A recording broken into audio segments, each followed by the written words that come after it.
Hats off in court. Well, what do you want, Daisy? Well, Judge, I want to speak to you about my husband. Well, you needn't cry about it. You have only been married about a week, haven't you? Yes, Judge, just about a week.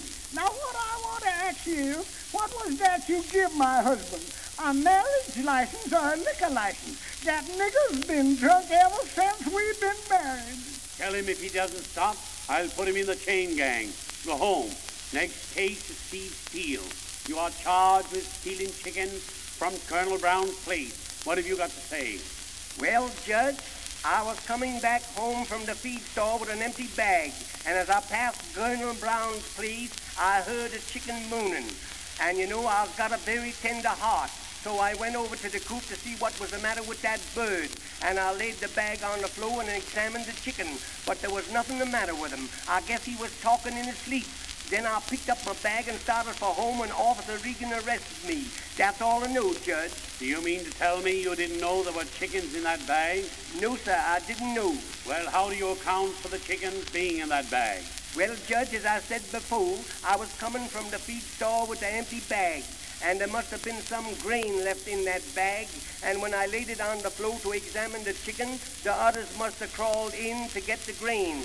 And me being a strong, hard-working man, I didn't notice any extra weight in that bag when I picked it up. That's a very flimsy story. What is that on your neck? That's a birthmark, Judge. What is it? A strawberry? No, sir. Chicken. And ever since I've been born, the chickens follow me everywhere. Well, I'll put you where they can follow you. 60 days in the cooler. Take him away. Next case is Ambrose Bacon and Teddy Bryant. Bring them along, officer. You are charged by Officer Smith with quarreling on the street. Tell us about it, Ambrose. Well, Judge, I've been out of work for the last 4 days, and along about just last evening, I was standing down in front of Mr. McDoodle's place when Teddy came along. I spoke to him very nice. I said, "Hello, Teddy, where you all going?" He said, "I'm going where I'm going. That's why I'm going." I said, "It ain't far, is it?" He said, "Maybe not, nigger, but don't you be here when I come back." I said, "Nigger, I'm going to stand here till my feet sprout." He said, "If you is here when I come back, watch and pray." I said, "I'm not going to do any praying, but I certainly am going to do some watching." In about 5 minutes, Teddy come back with a razor long enough to row a boat with. And my Lord, and he spoke to me very peevishly.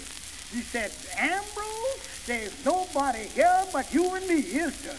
I said, "No, Teddy, you're wrong. There's nobody here but you." And I started to run him, and he comes on after me. He chased me around the block where I lived 2 times.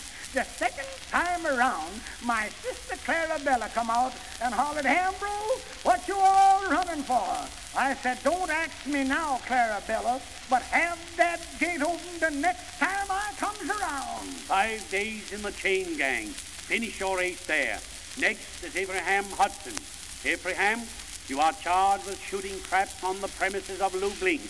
Tell us about it.